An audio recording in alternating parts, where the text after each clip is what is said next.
Hello, good morning to everyone. How are you, beta? I'm Puneet Sharma, and in this video, we are going to continue our first chapter of class 12th. Okay, that is the era of Cold War. As I already told you about the Cold War, that what is the meaning of Cold War, and the Cold War was between the which two blocks. Okay, as you know that the Cold War was a war without weapons and it was between the USA and USSR. Now, another important topic in this chapter that is a नाम. जो बेटा इस video में हम क्या करेंगे, जो आपका फर्स्ट चैप्टर है the era of cold war का, उसके बारे में डिस्कस करेंगे. उसका जो एक मेन टॉपिक है नाम, उसके बारे में डिस्कस करेंगे. ठीक है, नाम क्या होता है? Non alignment movement. Non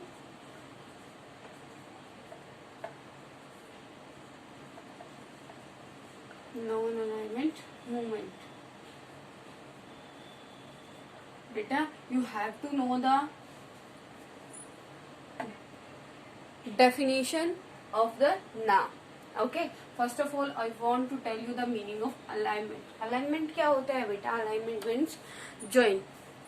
No, non-alignment movement when the country doesn't want to ally not any one block. As we know that at that time USA and USSR two blocks were there, and at that time Cold War was going on. Cold war चल रहा था और आपके पास कितने block थे?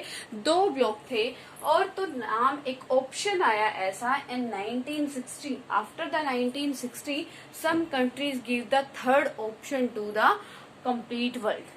ठीक है, अब उस टाइम पे क्या चॉइस थी कि you can adopt, you can follow the USSR and you can follow the USA because at that time only 2 superpowers were there in your world. ठीक है, लेकिन कुछ कंट्रीज क्या दोनों में से किसी को भी अडॉप्ट नहीं करना चाहती थी. A very famous example is India. India doesn't want to ally with USA and USSR. ठीक है, दोनों में से किसी को भी क्या नहीं करना चाहती थी, ज्वाइन नहीं करना चाहती थी. इसीलिए उन्होंने क्या किया, एक नाम अलग से जो क्या है एक नाम स्टार्ट किया, non alignment movement. Okay, under the non-alignment movement, the person doesn't want, the country doesn't want to ally with USA and doesn't want to ally with USSR. ठीक है बेटा, it was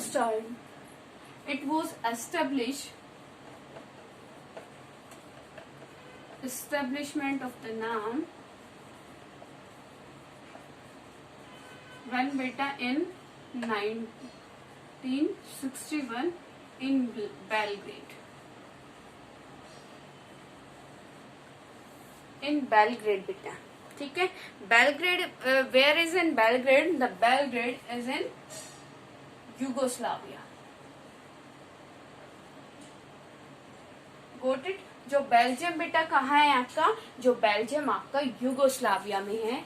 तो वो क्या करना चाहते थे, जो नाम कंट्रीज है उसकी एस्टेब्लिशमेंट कब हुई थी? In 1961 in Belgrade Yugoslavia. At the time of NAM establishment the 5 members were there. Okay, जो आपका नाम है उसके 5 फाउंडर्स हम मतलब मानते हैं. There are 5 founders of the NAM. 5 founder of the NAM. First one is India. बेटा इंडिया से यहाँ पे आप फाउंडर लिखो Pandit Jawaharlal Nehru. Pandit Jawaharlal Nehru. Second one is Sukarno.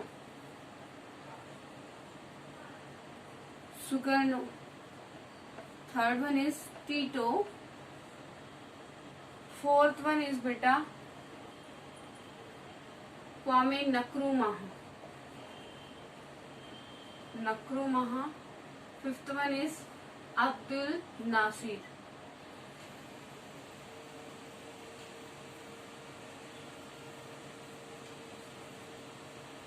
These were the 5 founder of the NAM. जो बेटा ये 5 पर्सन है, Pandit Jawaharlal Nehru, Sukarno, Tito, Nkrumah Abdel, ये पांचों क्या है आपके फाउंडर है। ठीक है, किस चीज के फाउंडर है बेटा, नाम के। इन पांचों जो पर्सन है उन्होंने मिलकर एक ऐसी पॉलिसी की फॉर्मेशन की जो क्या कर सकती है उस टाइम पे, at that time this policy can give the third option to the world. उस टाइम पे जो आपके 5 मेंबर्स हैं, इन्होंने जो वर्ल्ड था उसको एक थर्ड ऑप्शन दिया था किसी भी कंट्री में अलाय ना होने का। Clear to everyone? Clear to everyone? Now I want to give you some extra information of नाम।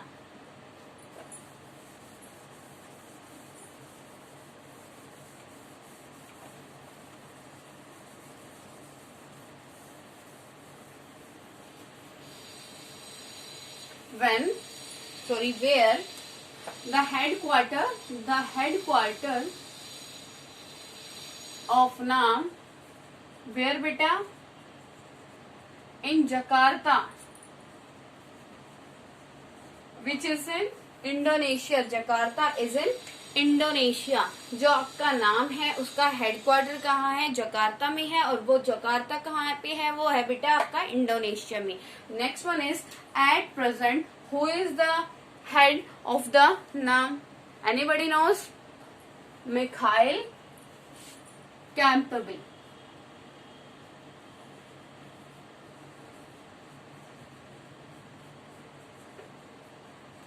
Head of the NAM who's बेटा, या you can say chairman या head of the man of the नाम is Mikhail E. Campbell। Got it to everyone? जो बेटा आपके क्या है ये नाम है, इसका हेडक्वार्टर है आपका जकार्ता में, which is in Indonesia, and at present the chairman of नाम Mikhail E. Campbell। Mikhail E. Campbell। I want to tell you some extra factor related to the नाम, that at present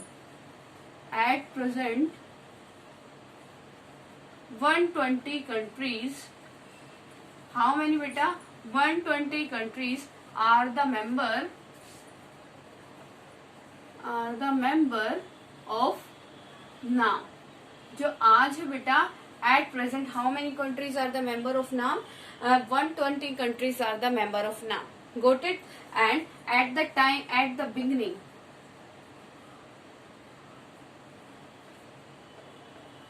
at the beginning 25 members were there in नाम। Got it? Clear till now? बेटा जो NAM है उसमें at present कितने 120 countries उसके member है, और जो स्टार्टिंग में क्या थे उसके 25 मेंबर्स थे। ठीक है, अब ये क्या था, ये था इंट्रोडक्शन ऑफ द नाम।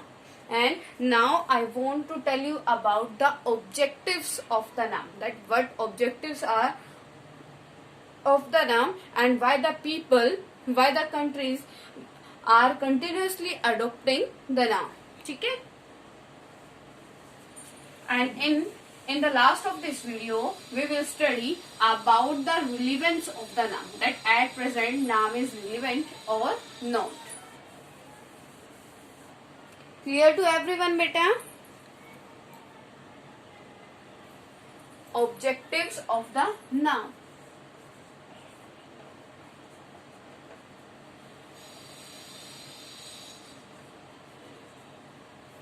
First one is to maintain peace in the world। What were the objectives of the noun? First and main important objective that to maintain peace in the world। जो NAM है उसका क्या था बेटा, main purpose, जो conflict चले हुए थे सुपर पावर्स के टाइम, उस चीज को क्या करना, कंट्रोल करना था। द नाम wants to control, या you can say the नाम wants to solve the problem of superpowers. Okay, because at that time USA and USSR, US and USSR wants to show their dominance to each other. Okay, and only the USA and USSR wants to do the third world war. Okay तो उस third world war को control करने के लिए, रोकने के लिए, जो आपकी नाम की कंट्रीज हैं, उन्होंने एज ए इंटरमीडिएटर क्या करके, काम करके क्या किया बेटा, वर्ल्ड में थर्ड वर्ल्ड वॉर होने से रोक लिया. ठीक है, अब क्या ये थर्ड वर्ल्ड जो आपकी कंट्रीज हैं, ये आपकी थर्ड वर्ल्ड वाली कंट्रीज, या फिर यू कैन से द नाम countries play an important role to maintain the peace in the world. अगर जो आपकी ये नाम वाली कंट्रीज है बेटा, उस टाइम पे ये यूएसए और यूएसएसआर में इन्वॉल्व हो चुकी होती, that at that time the Cold War was converted in direct war. Okay अगर उस टाइम पे जो ये आपकी कंट्रीज है, नाम की कंट्रीज है, वो किसमें इन्वॉल्व हो जाती, यूएसए और यूएसएसआर में, तो आपकी क्या हो जाती बेटा, तो फिर आपका जो थर्ड वर्ल्ड वॉर था वो क्या हो जाता आपके वर्ल्ड में. ठीक है, अगर थर्ड वर्ल्ड वॉर हो जाता तो एट प्रेजेंट जो आप देख रहे हो वो कुछ भी पॉसिबल नहीं होता. ठीक है, इतना लॉस होता आपके थर्ड वर्ल्ड वॉर. ठीक है, तो first objective of the NAM that is the to maintain peace in the world. Next one is to protect human rights. To protect human rights.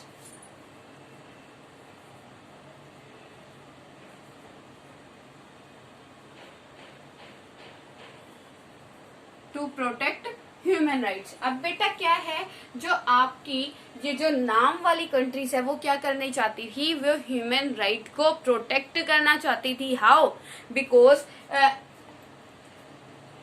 They knew very well if the third world war will be there, then the nothing will be there.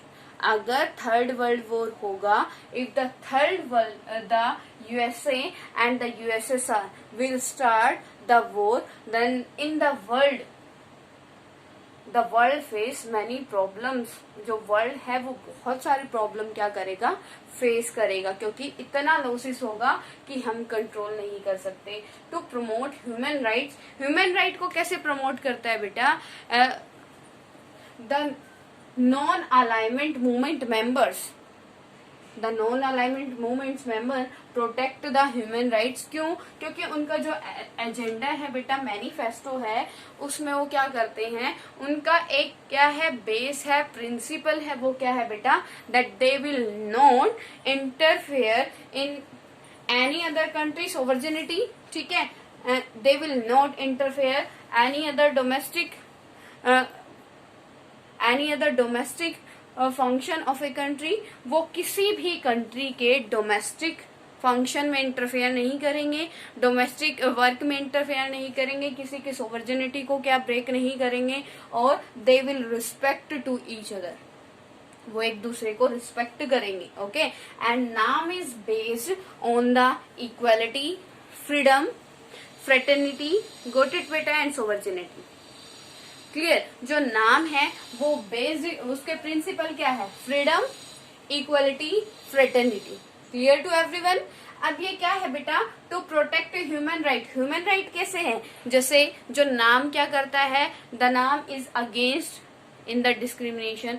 वो भेदभाव के बिल्कुल क्या है, खिलाफ है. ठीक है, कैसे ह्यूमन राइट को प्रोटेक्ट करता है, because the NAM give the equal right to every person. Okay, and he is totally against the imperialism, the colonialism. वो किसके अगेंस्ट है बेटा, कोलोनिज्म और इम्पेरियलिज्म के बिल्कुल अगेंस्ट है. तो इससे ही क्या होता है, जो इम्पेरियलिज्म होता है, कोलोनिज्म होता है, उससे ही जो ह्यूमन राइट वोलेट होते हैं. ठीक है, तो ये क्या करता है, to protect human rights. Got it बेटा. And next one is to build to build NIEO, new international economic order। अब ये क्या है बेटा, टू बिल्ड नियो, नियो को क्या करता है, बिल्ड करता है। नियो क्या है, न्यू इंटरनेशनल इकोनॉमिक ऑर्डर। अब ये क्या करता है बेटा, जैसे कि हमें पता है यूएसए एंड यूएसएसआर क्या है, सुपर पावर्स हैं, and both the super powers are superior in every field. You can say social field, ये economic field, cultural field, okay, and both the powers in superior in their economic field। अब वो क्या है, economic, दोनों की economy बहुत ज्यादा high है, और जो स्मॉल कंट्रीज है उनकी इकोनॉमी बहुत ज्यादा क्या है बेटा, लो है। अब ये कंट्रीज क्या करती हैं, द मेंबर्स ऑफ द नाम, the next principle of the NAM, that is they will improve their condition with the help of trade to each other। वो क्या करेंगी, एक दूसरे के साथ ट्रेड करके एक दूसरे की इकोनॉमी को क्या करेगी, इम्प्रूव करेगी। ठीक है, अब ये क्या कहता है, अब इंटरनेशनल जो ये आपका क्या है, इकोनॉमिक ऑर्डर कैसे बना था, न्यू इंटरनेशनल इकोनॉमिक ऑर्डर। अब दोनों कंट्रीज के पास क्या है, जो आपकी सुपर पावर है उनकी इकोनॉमी ऑलरेडी बहुत ज्यादा हाई है, तो ये क्या है, न्यू इंटरनेशनल इकोनॉमिक ऑर्डर के अंडर वो क्या करेंगे, जो स्मॉल कंट्रीज है एक दूसरी स्मॉल कंट्रीज के साथ ट्रेड करके एक दूसरे के इकोनॉमिक लेवल को क्या करेंगे, इंक्रीज करेंगे, प्रमोट करेंगे, जिससे उनका इकोनॉमिक लेवल तो इंक्रीज होगा, साथ के साथ क्या होगा, वर्ल्ड में भी पावर ऑफ बैलेंस वाला फॉर्मूला इस्टेब्लिश होगा।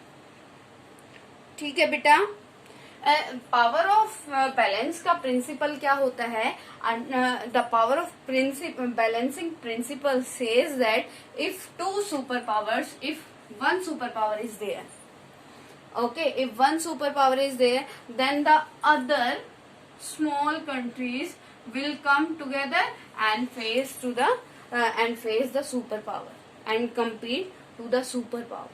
पावर ऑफ बैलेंसिंग क्या कहता है, पावर का बैलेंस होना चाहिए। वो होगा कैसे, अगर एक जैसे अमेरिका है, यहाँ पे सुपर पावर है एट प्रेजेंट का कंडीशन, वो लेते हैं हम example, America is super power and all the small countries are there, बहुत सारी स्मॉल कंट्रीज हैं, and no single country can compete with the USA. आज के टाइम में कोई भी कंट्री किसके साथ, यूएसए के साथ कम्पीट नहीं कर सकती, but if the small countries will come together then they can face USA. अगर वो क्या है, वो क्या कर सकते हैं, अगर काफी सारी छोटी छोटी अगर 10 कंट्रीज इकट्ठी हो जाती है तो वो क्या कर सकती है, यूएसए को फेस कर सकती है, यूएसए पे प्रेशर बना सकती है। But if you will start any action, अगर तुम कोई एक्शन लेते हो, कोई एक्शन शुरू करते हो हमारे खिलाफ, देन किसी एक कंट्री के खिलाफ, देन सारी ये स्मॉल कंट्रीज आपको क्या करेगी, आपको मिलकर रिस्पांस देगी। तो जो आपका ये अमेरिका है तो अपने आप ही कोई गलत एक्शन नहीं लेगा, क्योंकि उस पर प्रेशर बना दिया जो बाकी अदर 10 कंट्रीज है, 10 to 20 कंट्रीज है। Got it to everyone, clear बेटा?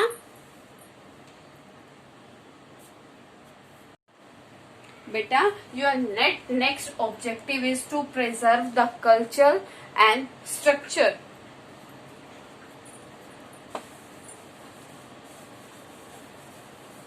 Next objective of the NAM,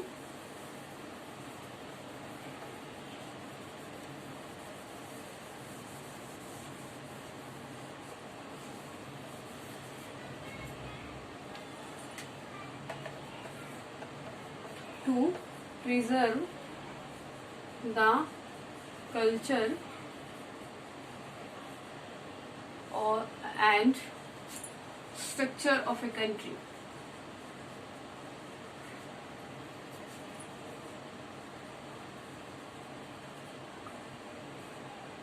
As I already told you about the NAM, that there is a one principle of NAM also, that the NAM countries will give respect to another country culture and their structure also, कि वो एक दूसरे के country के culture को और किसको, structure को प्रोटेक्ट करेंगी। प्रोटेक्ट करने का मतलब है बेटा वे उसकी मिलिट्री से प्रोटेक्ट नहीं करेंगी, वो क्या है, they will not harm the another country culture and their structure, वो दूसरी कंट्री के कल्चर को हार्म नहीं करेंगी। It means they will give respect to the another country culture, ठीक है। And second one is, as I already told you in previous object, that the NAM countries will totally the NAM countries are totally against in the colonialism और imperialism, ठीक है।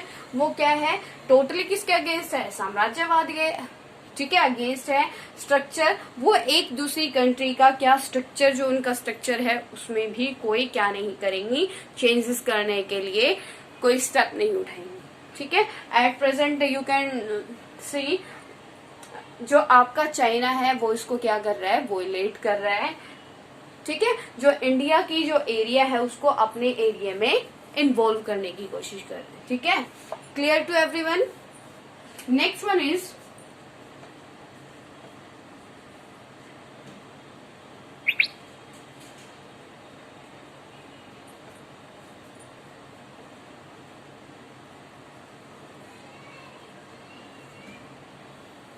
अब next है बेटा आपका the strengthen to the UNO. अब ये NAM countries है, the NAM country give strength to the UNO. As you know that very well about the UNO, UNO is an international organization, okay. ये क्या है, UNO एक international organization है whose main purpose, main objective is to maintain the peace in the world, ठीक है। तो ये क्या करता है, उसकी हेल्प करता है, बिकॉज द नाम countries also having this principle, क्योंकि उनका भी तो एक यही प्रिंसिपल है कि उनको क्या करना है, मेंटेन पीस करनी है। और वो करेंगे कैसे, एक दूसरे की हेल्प करके। If the discrimination will be not there, then how the war will be there in the world.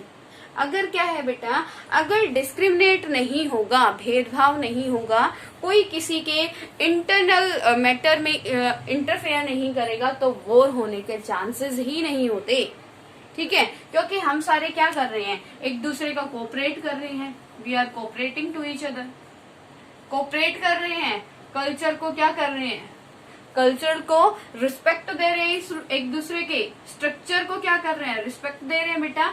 Next one is economy को क्या कर रहे हैं, इम्प्रूव कर रहे हैं एक दूसरे के साथ, ठीक है। तो फिर अगर हम ये सारी चीजें करते हैं, देन कैसे पॉसिबिलिटी हो सकती है वॉर की। Clear to everyone? ओके बेटा, now your next topic is clear, objective the objects of the NAM. Clear to everyone? Okay. And next topic is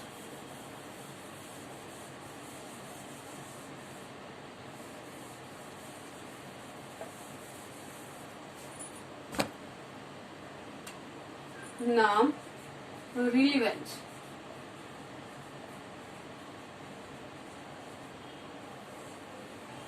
In our next video, we will discuss about the NAM relevance and the neutrality.